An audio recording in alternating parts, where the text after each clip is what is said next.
All right. Esper Reanimator. We've played Mardu, we've played Abzan, we've played 4-color. We've got some Esper here on the table today. So it's a little bit different than a lot of the hard Esper control decks that you see people trying in the format. This deck's quite a bit more proactive. So we've got things like Seasoned Hallowblade, Fae of Wishes, and Teferi Master of Time to dump various fatties at our top end here into the bin. But we also just have, like, good castable threats like Lyra and Baneslayer Angel that we can bring back with Unburial Rites that are unbeatable, right? You know, like, these are cards where, like, if Lyra or Baneslayer Angel sits in play against Black Aggro or Gruul or any deck trying to pressure you in the format, they can't win the game. And Unburial Rites being able to pick these back up against their limited pieces of removal is really fantastic. We got a smattering of other planeswalkers. We got Liliana Death's Majesty here as another way to reanimate things. Fae of Wishes can fish sweepers out of our sideboard, or graveyard hate, or counter spells, or an extra copy of Liliana in here in order to help us reanimate things. So let's go ahead and dive on into some games with this. I'm interested to see how this more proactive Esper build feels, because we had tried a pretty controlling variation that felt kind of bad. So let's go ahead and dive on into some matches with this and see how things go today. Yeah, Dream Trawler. Dream Trawler is a pretty sweet one too.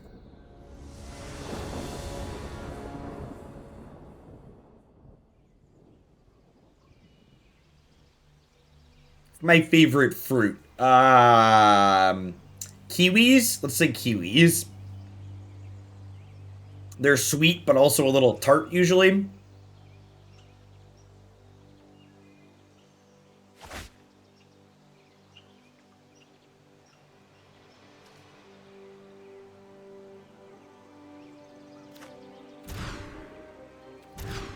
This is where the magic happens. Right here, chat. This is where.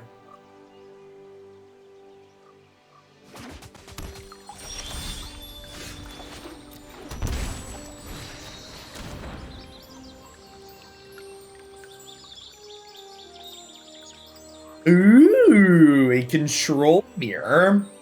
Okay, so they're going to have Negate up next turn if I take their search for Azcanta.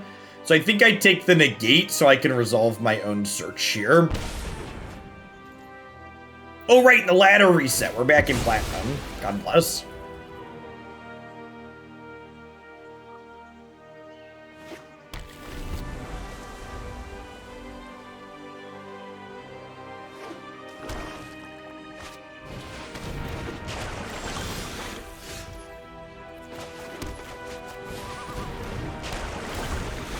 Maybe my search is better. We'll see.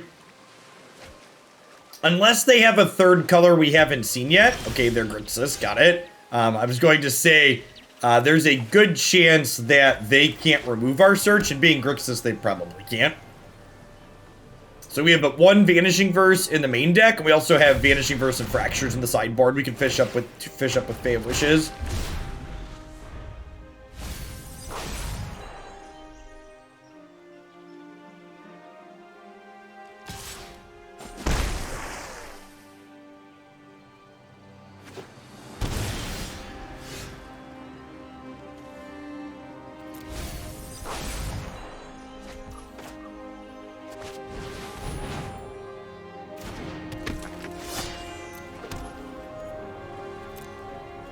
I mean, I don't think Crux of Fate strictly implies that they have dragons. Remember, there isn't a 4-mana black destroy all creatures sweeper, and Crux of Fate is generally a 4-mana destroy all creatures, or 5-mana destroy all creatures.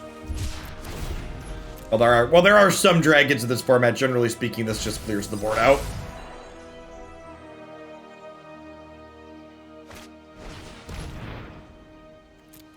Resolves.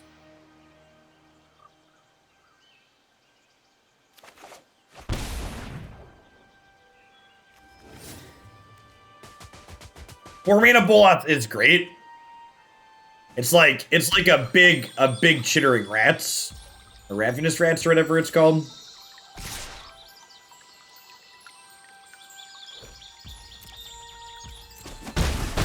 One of your finest Elesh Norns, please, deck.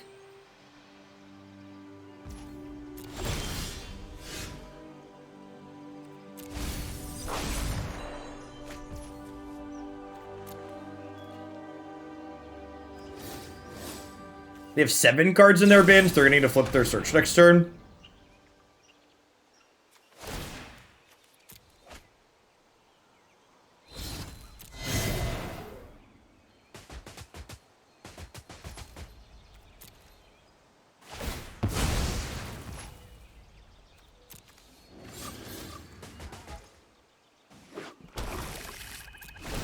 Might have been right to just flunk the 2/2 here.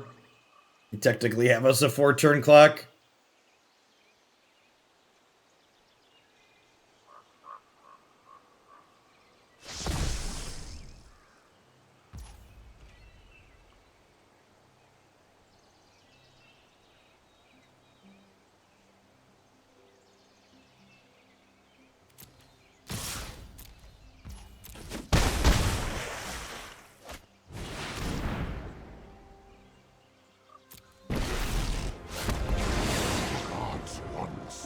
I am one again.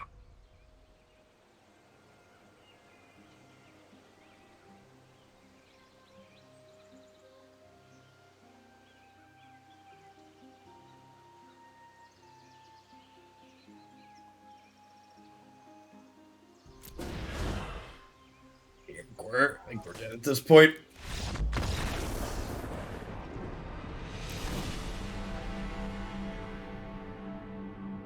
Alright, so Fracture could come in, some Vetoes could come in. Bloodchief's Thirst is fine. Elesh, Flunk definitely comes out. Elesh is probably kinda whatever here. I'd rather do...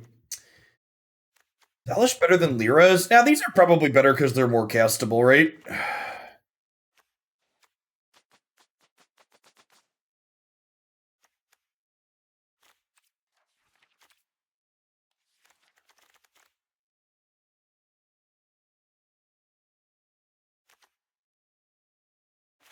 Yes, the anthologies are playsets of the cards that are in them.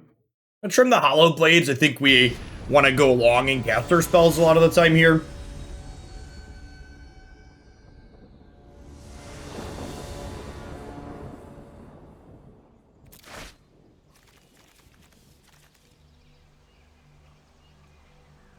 Howdy, Sleepy Dog. Thanks for the 5 months. Welcome back.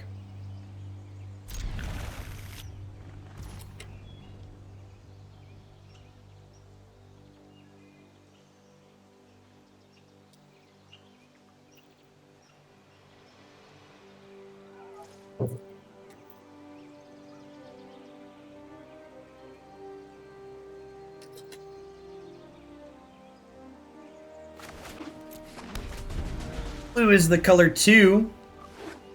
Thanks for the tier 2. Morning and welcome back. We'll play that so that way if they search for Azcanta, we can just Vanishing Verse it right away.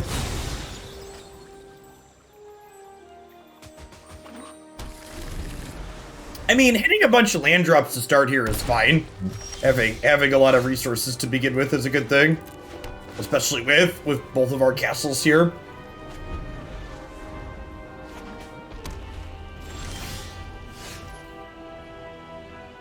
I'm happy Grixis won't be getting banned anytime soon. Yeah, Grixis is safe, chat. Nobody's coming for your Grixis cards.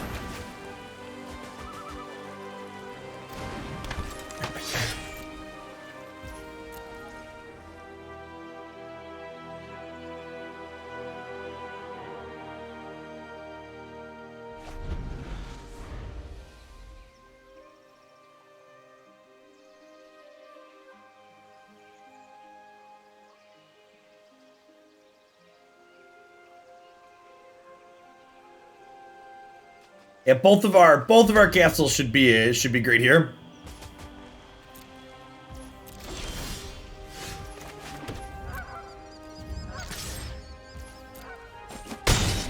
Dunk.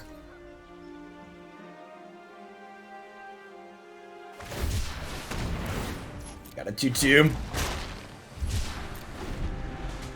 I watched him on a Monday. I went, hey, I'm part of the other category. God bless. In fact, I mentioned a second ago that I had a data discrepancy that largely didn't impact things, but the one thing my data discrepancy actually did mess up was the data in the video that I highlighted had the other category at 35%. It actually should have been closer to 45%.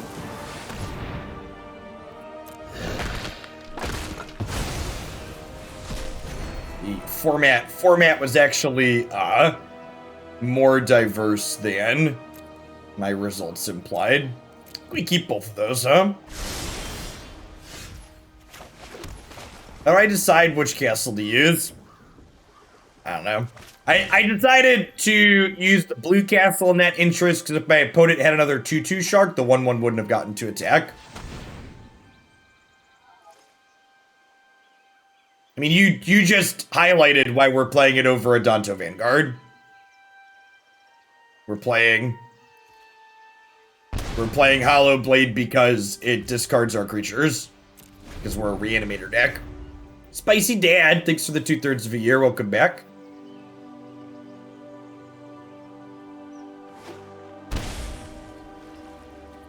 Please hard cast Shark Typhoon.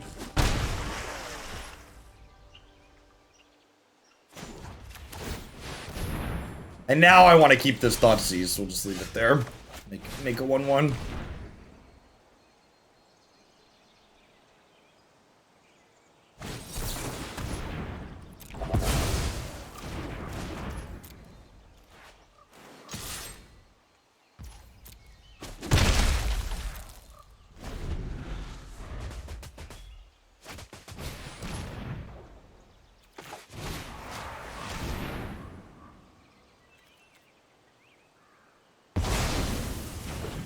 Now they're gonna get to resolve Shark Typhoon. It's gonna be kind of scary.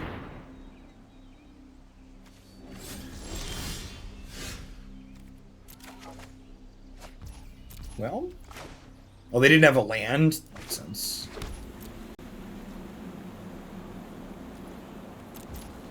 We want a little bit more card selection in our deck. So far, we've had 2 games in a row where we've drawn a bunch of Unburial Rites and not had. If I would have scryed last turn, we would have found the veto in time for this. It's good to note.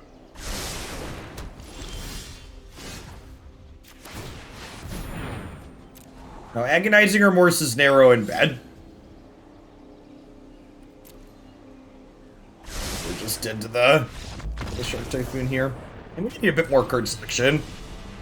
Don't put narrow bad cards in your deck. Play more good cards, you'll win more matches of Magic.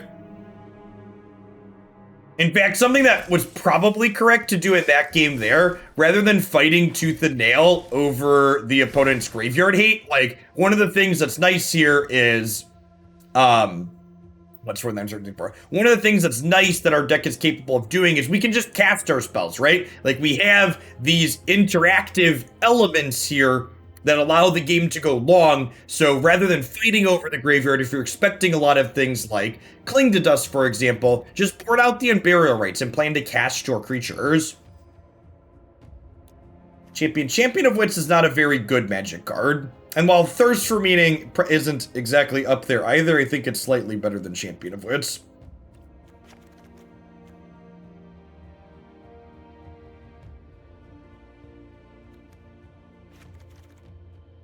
Some more filtering in here.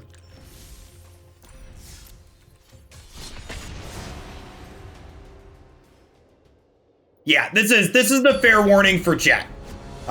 Follow the card rec commander. I'm going to start issuing timeouts.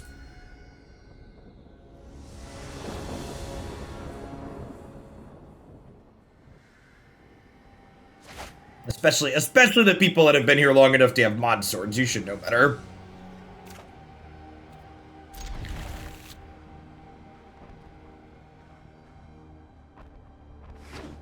Compulsive Research is a sorcery, chat.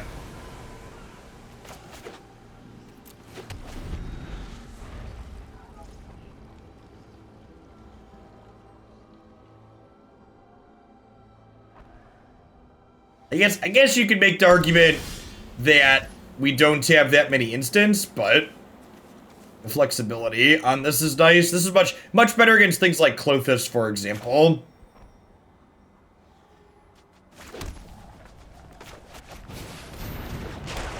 Search here. Nah, I got you, Femi. Oketra, watch over me. I've got you. I'll take that one. What you got, Gandalf? Not a whole lot. Foo! Oh, chat. Oh, chat, it's early. It's way too early. Damn it. Well, I had intended to cast Seasoned Hallowblade this turn. Mistakes were made. Mistakes were made.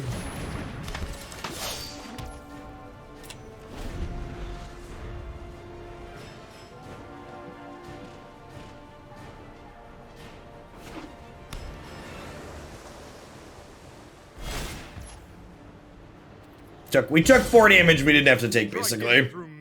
They would have just bubbled it.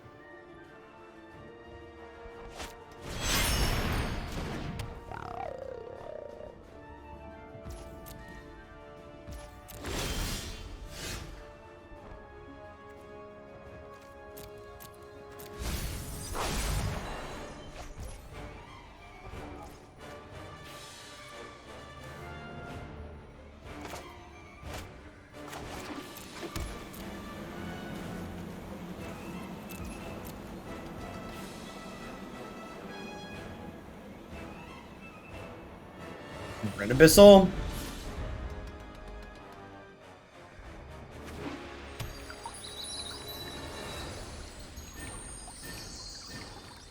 Wonder if we'll see them just like Helix the Seasoned Hallowblade and try and push. Yeah. Might see them just try and push. Uh-oh. Heal. Kind of surprised they didn't see him tap this.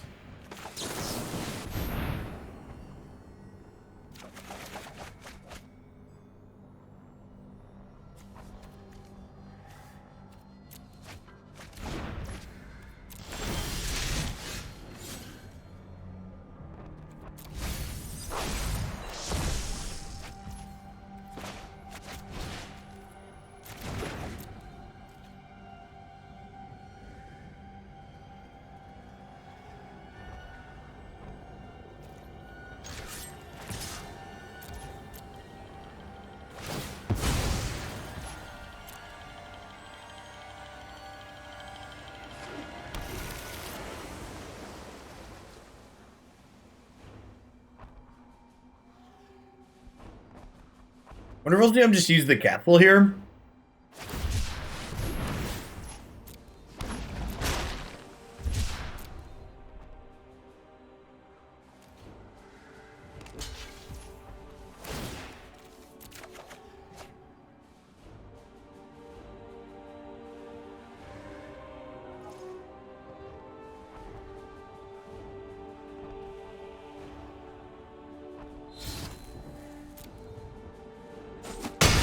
Thanks for the follow. Good morning.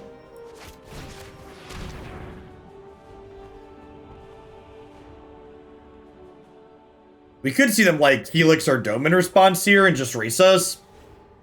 It was a little frightening.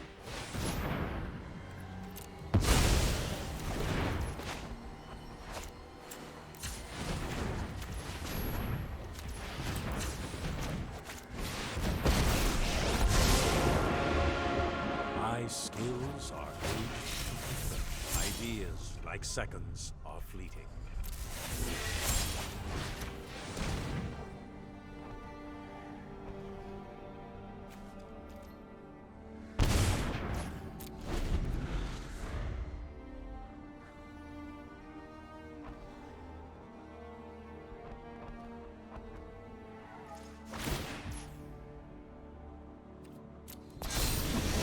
Not if I can help it.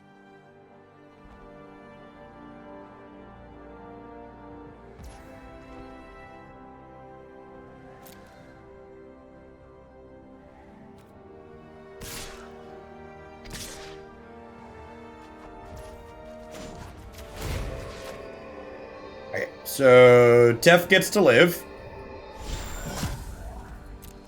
We go to 5.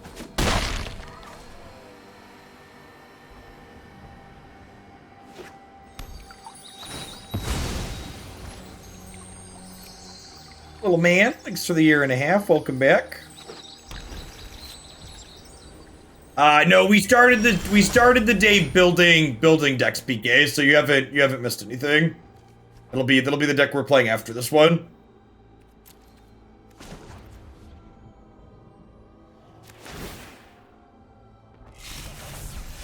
Oh, that's a good point. Yeah, it is a wash, right? If I loot there, it ends up the same spot. Yeah, thanks for pointing that out.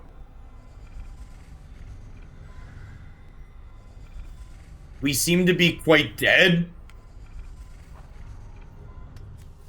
As someone who frequently has chatters complain that I concede games too early, this game is not over yet. Like, we're literally not, we're not dead on board. And I have a Baneslayer Angel here that can do some stuff for us very nicely, so like, stop it.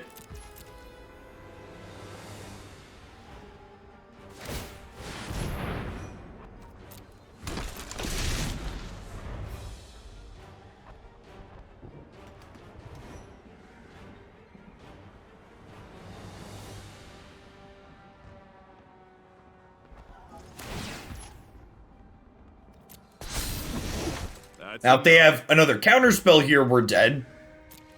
But definitely not just dead on board.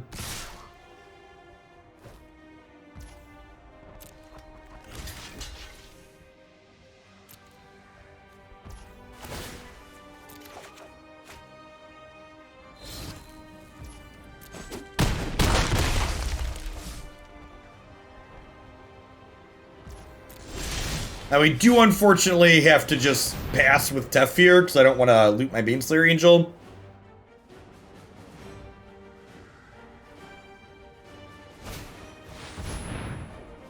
And third memory lapse in 17 cards will do it.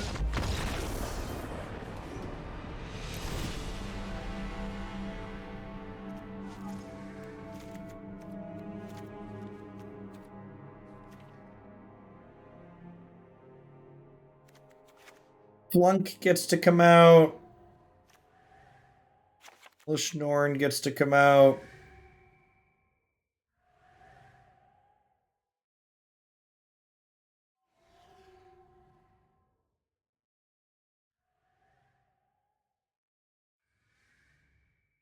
If they +1 on Baneslayer, we're dead as well, right? With an extra token from the castle? Yes, I think so. Yeah, that math's right. You don't know how you tone down Jeskai? You get rid of memory lapse. You get rid of 2 mana time walk. It's really trivial to tone down Jeskai.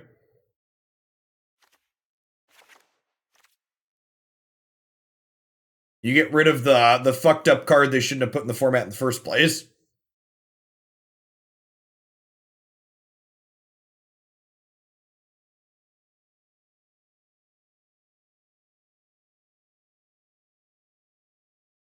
Memory lapse is easily... Now, you don't even need to put Remand in. Like... Remand is a better card for Jeskai, not Memory Lapse. Completely disagree. Spoken like someone that hasn't really played with Remand and doesn't understand why and when that card is good. Remand is much worse in these control decks. There are a number of situations where Memory Lapse and Remand are comparable, but most of the time they are not. The biggest example of this is things like Thoughtseize. You remand a Thoughtseize, you end up super sad. Like, if you're remanding cards like Baneslayer Angel, the dynamic is similar. But generally speaking, that's the exception, not the rule. There are some instances where they are comparable, but in general, Memory Lapse is much more powerful.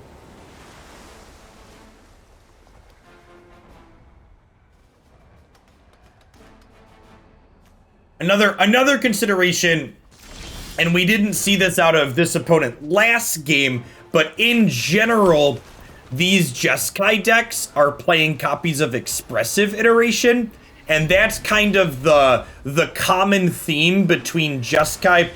There's two common themes between Jeskai and Izzet Phoenix, which are the two best decks in the format right now, almost assuredly. And that's Expressive Iteration and Brainstorm.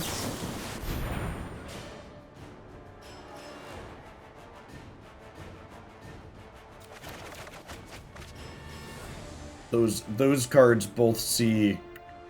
I want multiple Teferis. Honestly, I think we're just like... discard these, a flurry of Thoughtseizes, hope to stick a Planeswalker and keep it around.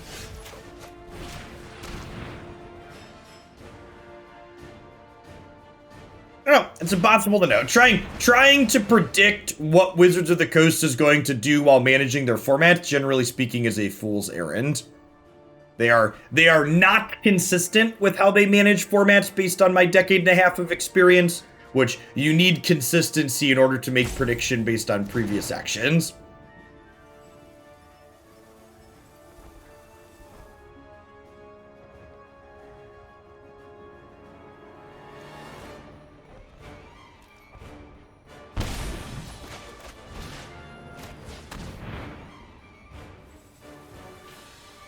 Alright, so obviously they hit Veto on top of their deck. I'm just going to take their threats here, and then the first Teferi will run into Veto, and then the second one will come down and probably absorb 2 Helixes, but it'll get to draw cards, so... Are you thinking about doming me here? Deal. Makes my second Teferi better, especially considering we took their, what's it called? Their Gideon here. There's that Expressive Iteration. They probably should have waited to play their land, right? Did Rogues disappear? Yes, Rogues and Auras are both decks that fell off the map. And this is something I've repeated myself a lot on in the last couple of days, and you can tell a lot of people are getting into their first non-rotating format. And that is when a new deck pops up in a format like this and it puts up 1 or 2 top 8s, there's usually this huge surge in people playing it, because people have this fear of missing out, like, oh no, what if this new deck broke it, right? Is this new deck the next best thing? So everybody starts playing it, and then when people realize that's not how non-rotating formats work, this deck is just another decent thing, it goes back to only people who really love playing the deck playing it. I know, I mean, I don't even think people even really need to work on them so much as that they're fine, they're just not busted, which means that the people playing them are the people who like them, instead of every spike under the sun choosing to register them. The spikes of the format have moved on to Izzet Phoenix and Jeskai because they're the next hot thing.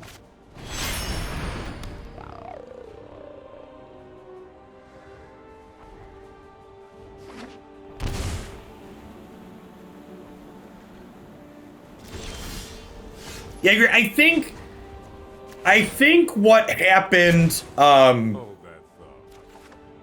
think what we saw happen a little bit with memory lapse is I think Wizards underestimated how powerful of a generic answer memory lapse would be. We've seen Wizards make this effort, and honestly, I think it's a correct effort to keep generically powerful counter spells out of the format. You know, we see them explicitly not include cards like Bolt and like Swords to Plowshares and Path to Exile, and excluding those cards is good in my opinion, because cards like that remove interesting decks. No, counter spell's a shit card too for the same reason.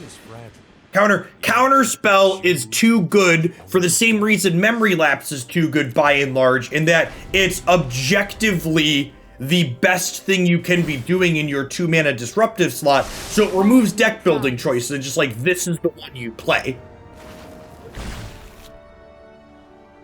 It's the same reason Lightning Bolt and Path to Exiles and Swords to Plowshare. There's no decision to make there. It's just you play this one because it's the best. Thank you for the 62 months, Tom. One of the OGs.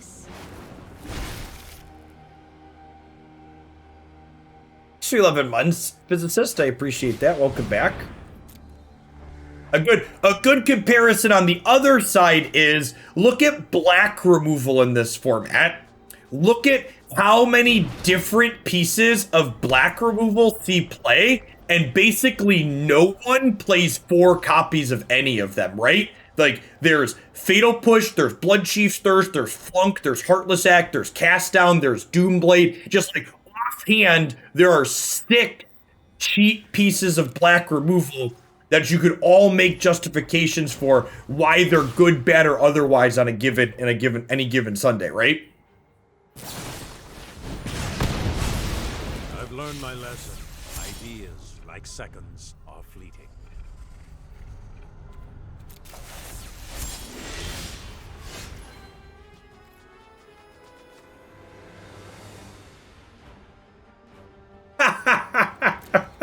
We do have a Fae of Wishes in our bin. All right, I'm going to put Fae of Wishes into play. I was like, why is this lit up? I have Fae of Wishes in my bin. Deal.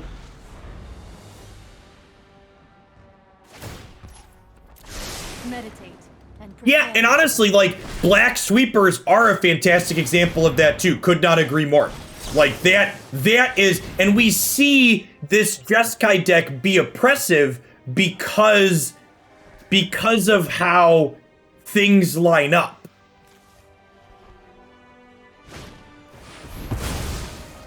Because they have these objectively best answers, right? They have the memory lapses, and they have the brainstorms. Or they have the memory lapse, so they have the Wrath of Gods.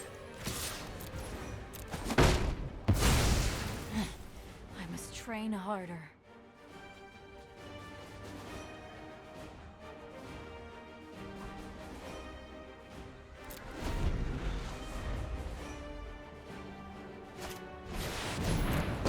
Fracture was a nice pickup since they did this. Right on schedule. Bob, I don't have my PayPal login up on offhand. I know you sent it if you told me you sent it. Would you like to cut something in today then, I'm assuming? We need to move quickly. Oh shoot, I forgot I was talking to Bob and I forgot to do this in response. Well, now I have to Thoughtseize them.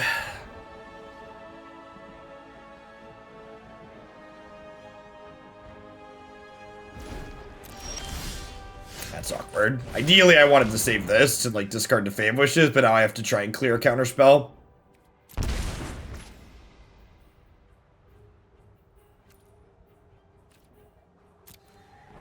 For some Sultai friends. Sounds good. I like a lot of your changes here.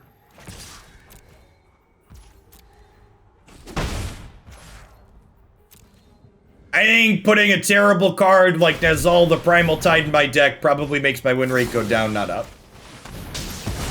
Lanu! Thank you for the tier 1 sub. I appreciate that.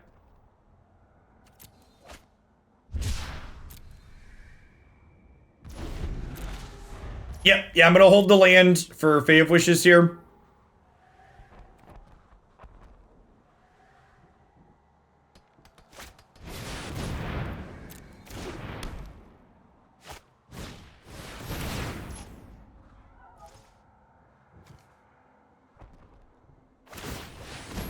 All right, and we'll do it now. Got it.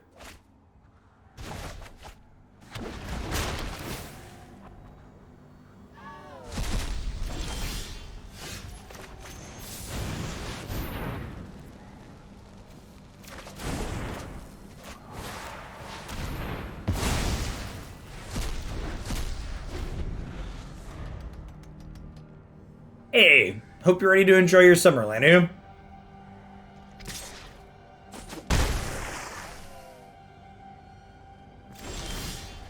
So, the problem with your argument about Jin Gitaxias is that you're making the argument that Jin Gitaxias is worthwhile because... You're making the argument that Jin Gitaxias is worthwhile because the opponent can't kill it once it's on the board. The issue isn't getting it on the board. The issue is that it's a card that's largely uncastable that you're trying to cheat in out of the graveyard post-board when they're going to have a bunch of graveyard hate. If you look at how I sideboarded and go back and check the tape, you'll note I actually cut 2 copies. Decking yourself isn't a real thing. You'll win the game before you deck yourself. You'll notice I cut 2 copies of Unburial Rites. The Reanimate plan is not good at the control matchup. The plan we are looking to execute in the control matchup is being able to grind and go long and play this kind of Esper controlling, like, mid-rangey creature game, instead of trying to fight over cards like Rest in Peace. Hey, MTGO, thank you for the sub-gifties. I appreciate that. Good morning, good morning. So, she doesn't reanimate things, but she makes a 2/2 every turn, so... better than the 2 lands we discarded to get her, basically.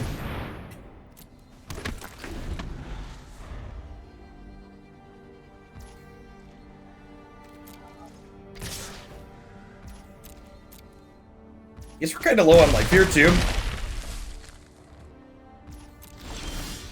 Robo Reagan, good morning, good morning. Happy Tuesday, folks.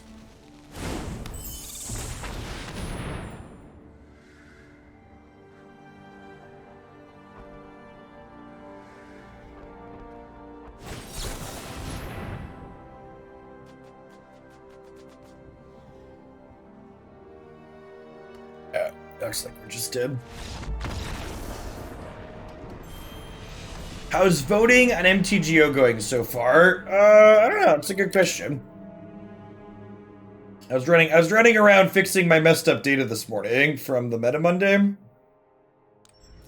We have 260 responses. Believe it or not, Historic is wildly popular on this channel. Looks like we're currently 70-ish% in favor of dipping back into Modern on Magic Online. For those of you that aren't familiar with how a 2-party system works, maybe you live in a country with a functional government. Voting indifferent is the same as voting for whatever is winning. So, if you're someone that doesn't want to see Moto content, make sure you vote. If you're someone that does, make sure you vote. Even if you're indifferent, fill out the rest of the survey. Let me know what you like, what you don't like. There's a free comment section. I want to show the free comment section at the bottom. Sometimes people post things in there for not public consumption, but I do read the free responses that people take the time to write. If you have some generic feedback that doesn't fit into one of the 6 little fill in the bubbles questions,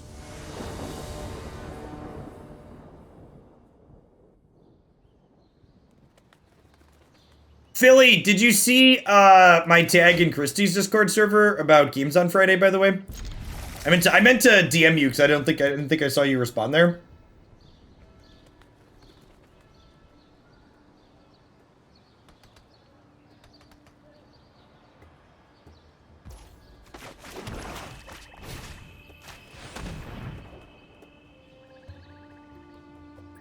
I guess so. While most people aren't necessarily strictly happy with their government, my line for is your government functional is can you count on more than just your 10 fingers the number of bills or laws your government has passed in the last several years?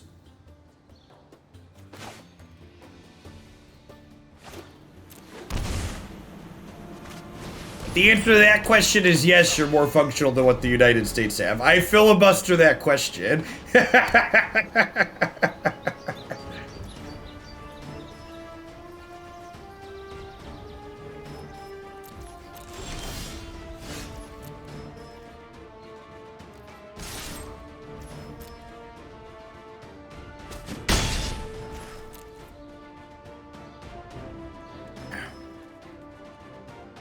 Well, those are state governments that are attacking personal liberties like that ish. That isn't the federal government in the United States.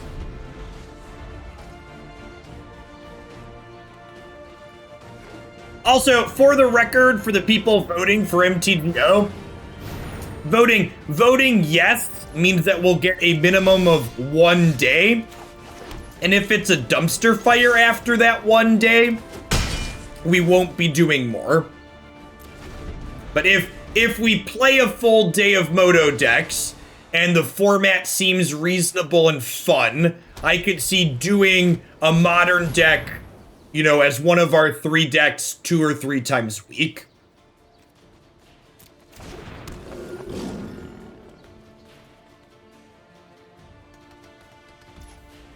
So basically that's my plan. I still will be a primary arena content creator. I will just mix in, we'll do 1 day with 3 or 4 modern decks, and then for the rest of it, we'll mix in a few per week while it's fun. Didn't you say you hated the UI? Yeah, the UI is really bad, but Magic's also really sweet. And Magic's biggest strength as a game is as a deck building game.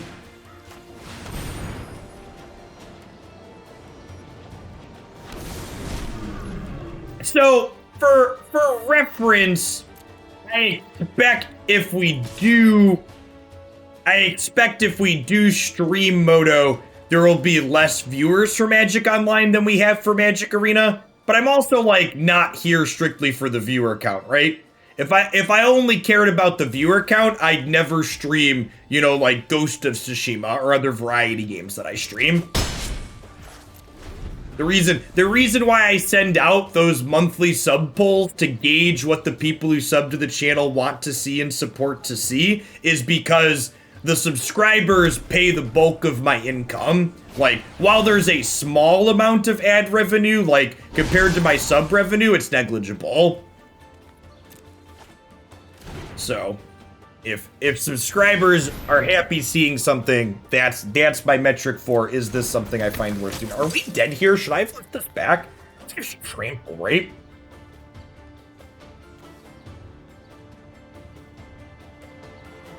Would I play something like Fortnite? No, I don't really enjoy games like that.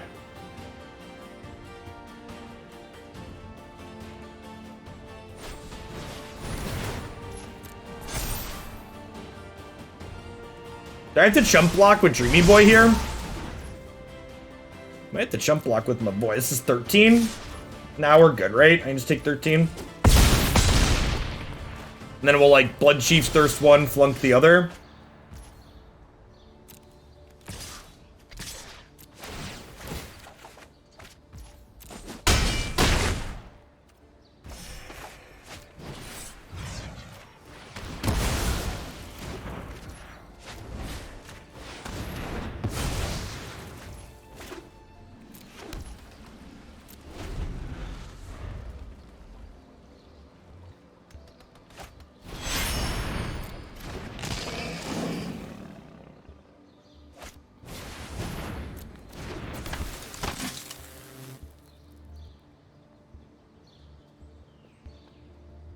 So, hey, Aaron Fury, thanks for the 22 months. So, Kraken, that actually doesn't surprise me that you said you have more success streaming a small mobile game. When breaking into Twitch at this point, it's basically impossible to break into any established category as a new streamer. And the thing you can do to start and get some small audiences, start with a smaller game that a lot of people aren't streaming, and people are looking to watch that game. They're not looking to watch particular content creators. It helps you get found a little bit more. It does make it difficult to transition out of that game into other games, but you can get a small following that way. As opposed to the, you know, if you fire up and stream Fortnite or even Magic, honestly, you know, there's so many people streaming Magic at any given point, someone brand new streaming isn't going to get noticed. It's possible I want Thoughtseize in this matchup because they have things like God's Willing and Fight as One post-board.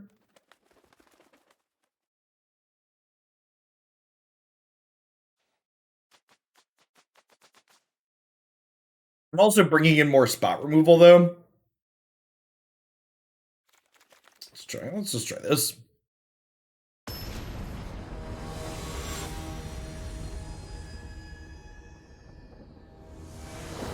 Do I know when Last of Us will begin? Not for a long time.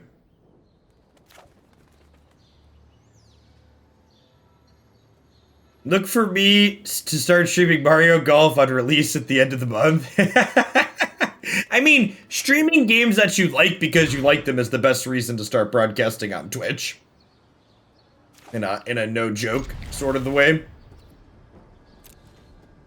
Crazy Duck, thanks for the tier 2. I appreciate the 29 months. Welcome back.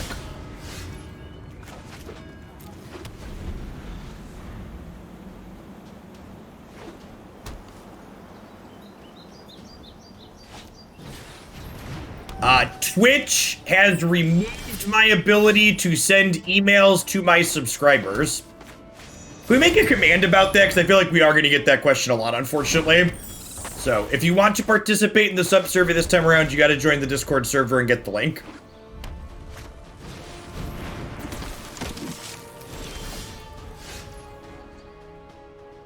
Time for a Hoaglandia newsletter. Please, God, no. Please stop.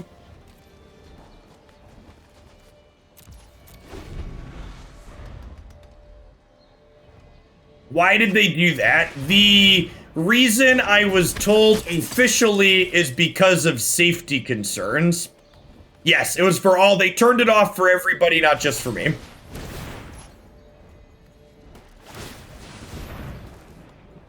Why did we Reckless Rage this instead of this, right? They just missed a thing, basically.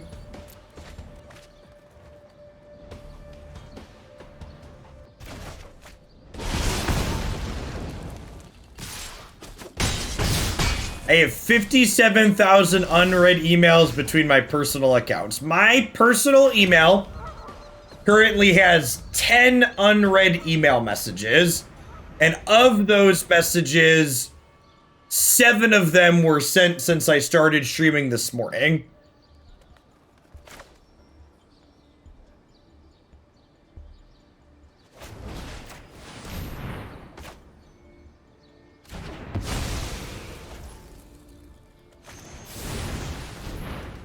I use my personal email basically as a to-do list. My Christie's like a lot of you all. She just has tons of emails sitting there. Like, chat, listen, you can unsubscribe to all that stuff you don't actually read that you don't want to click through. My personal rule is if I get an email from somewhere 3 times that I delete without opening it, I unsubscribe from whatever newsletter that is a part of.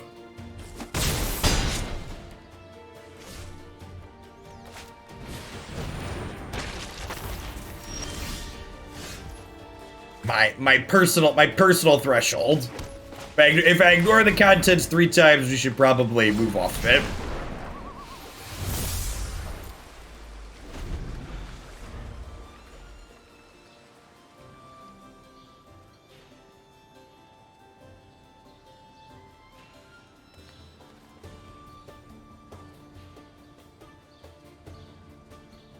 Naz and Noel, you need to just join on open the desktop version of Discord and link it on Link Your Thing and it should pop up. People have their sub lapses and join back in all the time as an FYI.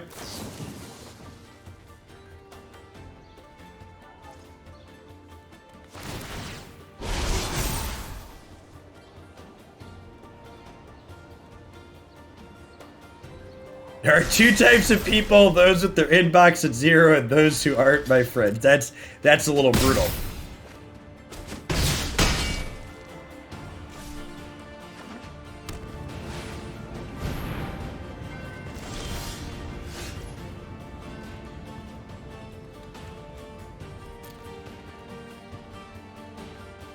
I think we're just passing here, huh?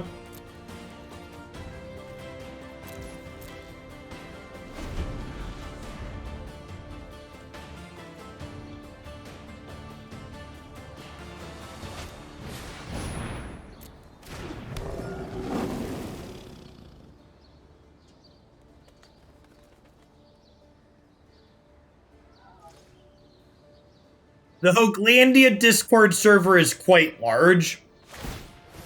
If you're a technology boomer, think of the Hoglandia Discord server as it's an IRC server. Yeah, it's just a personal IRC server is all it is. We just vanish this in response.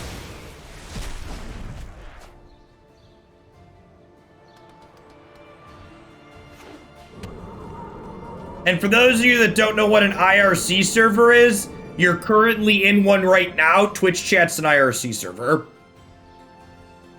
Hey, thanks for the tier 3, Rabbit.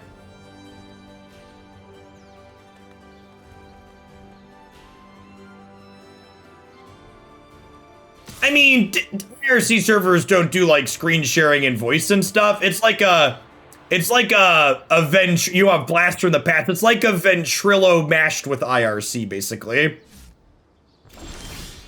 Anybody have a vent server back in the day?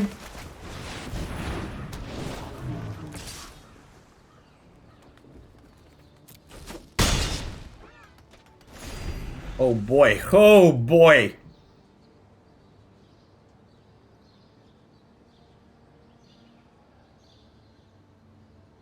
We used TeamSpeak.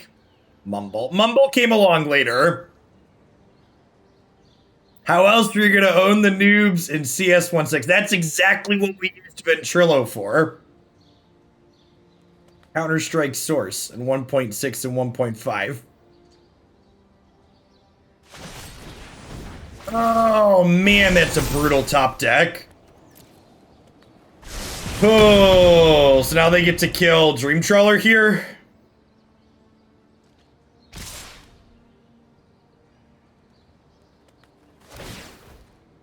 I would need to see the list, Justin. So if you want to put it through the forum, that'd be great. I'll let you know tonight. That's rough.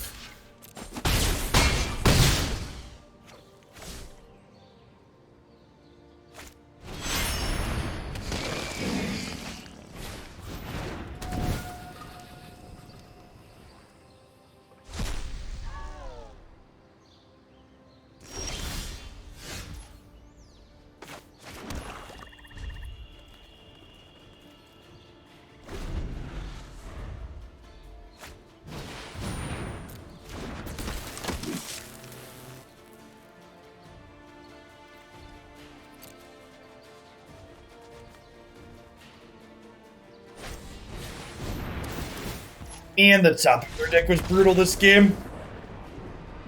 It's rough. Whew. We needed like one turn with that Dream Trawler.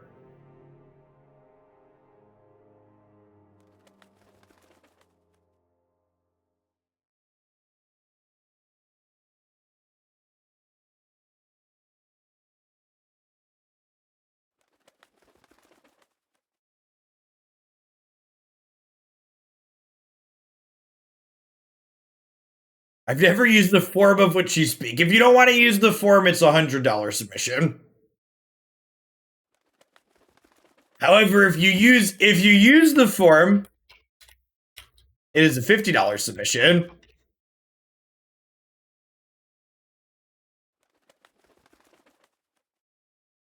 Dealer's choice. Crowds have standard. Sure, I'm not telling you how to spend your money. I'm just giving you options, okay?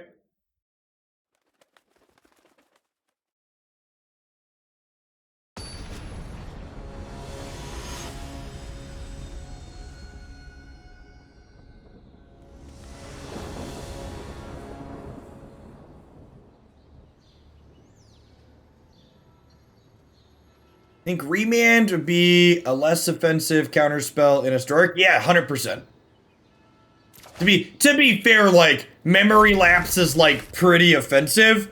So it's like asking me what I Memory Lapse versus Remand. It's like, Jeff, would you rather slam your hand in a car door or touch a hot stove? It's like, well, neither of those things are pleasant, but I guess if you're making me pick, I'll pick the hot stove.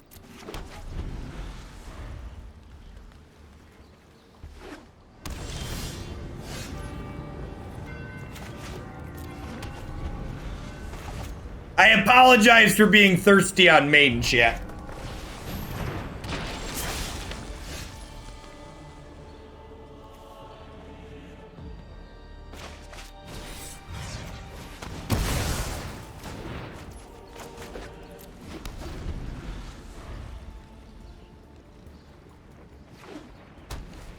Sure, I do have, this is not a Coalescence Apparel shirt. This is one of my Hooglandia ones, obviously. Obvs.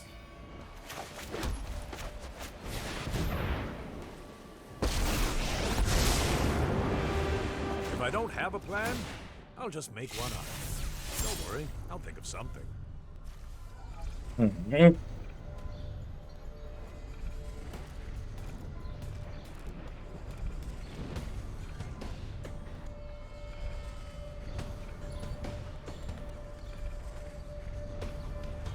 I want the land. I want to ditch the Bloodchief's Thirst. It could be right to ditch the Judgment and just choose to fight them on the 1-for-1 axis and instead of trying to sweep them. I can see that being correct too.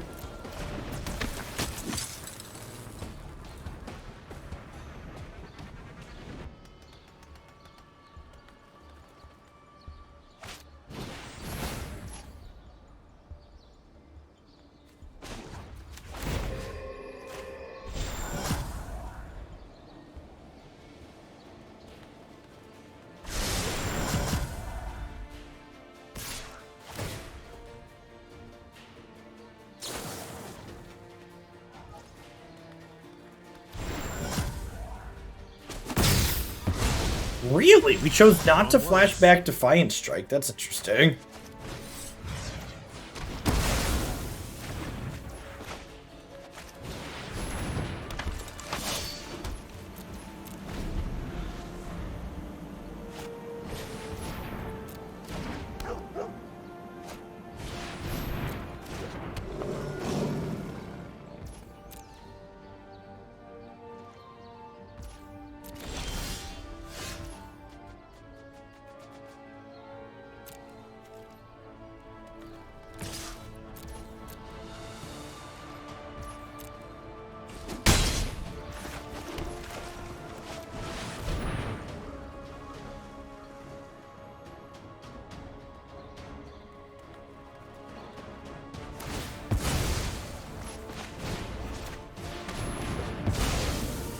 I don't even know if this exchange is good for us. Like, we controlled the board here, but yeah, and they have like a Lurith to follow up with here.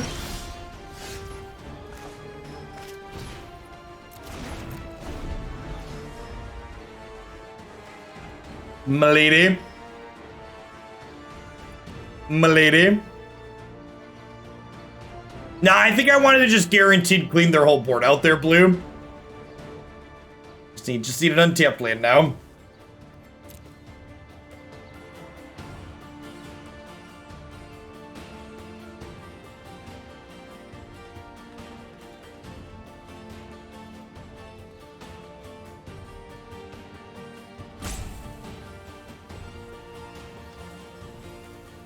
Hey, sellers, thanks for the 30 months. I really appreciate the 2.5 years. Welcome back.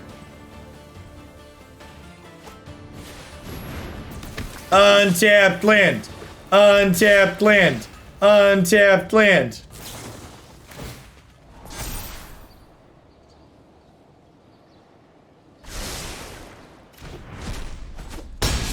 Come on, hit me, dealer. Oh, no. Oh, chat. Oh, no.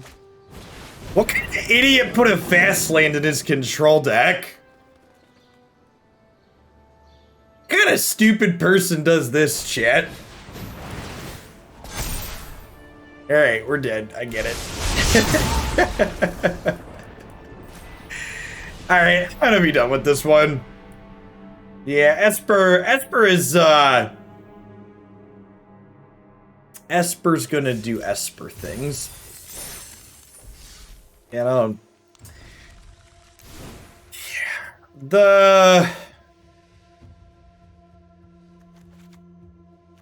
so we often say the power level of decks is contextual inside of the format in which they are being played. Thank you for the very generous tip, Justin. Your deck will be the third deck we play today after I get to Bob's submission. Appreciate you. I don't even think picking a lane was a problem. So like part of if you watch that set and you don't think about the details of what happened, it looks like we just never got to be a Reanimator deck, right?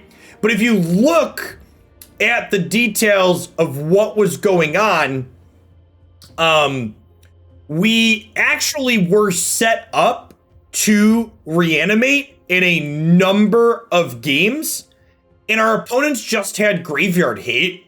And the graveyard is such a contested zone in this format that it feels like what this deck is trying to do to leverage the graveyard isn't proportional in power level to like how good the graveyard hate is like the takeaway from this. You know, Phoenix is making people ready to interact with the graveyard, and what we're left standing with after our opponents boarded a bunch of graveyard hate just doesn't feel good enough or consistent enough for what the deck is looking to do. If we hadn't played against any graveyard hate, I think we would have had a pretty reasonable session, but that's not the reality we live in, right? Like, there's a lot of graveyard hate in this format. People are leveraging that as a resource, so you're just going to expect to run into it, and when we're running into it, this just wasn't good enough.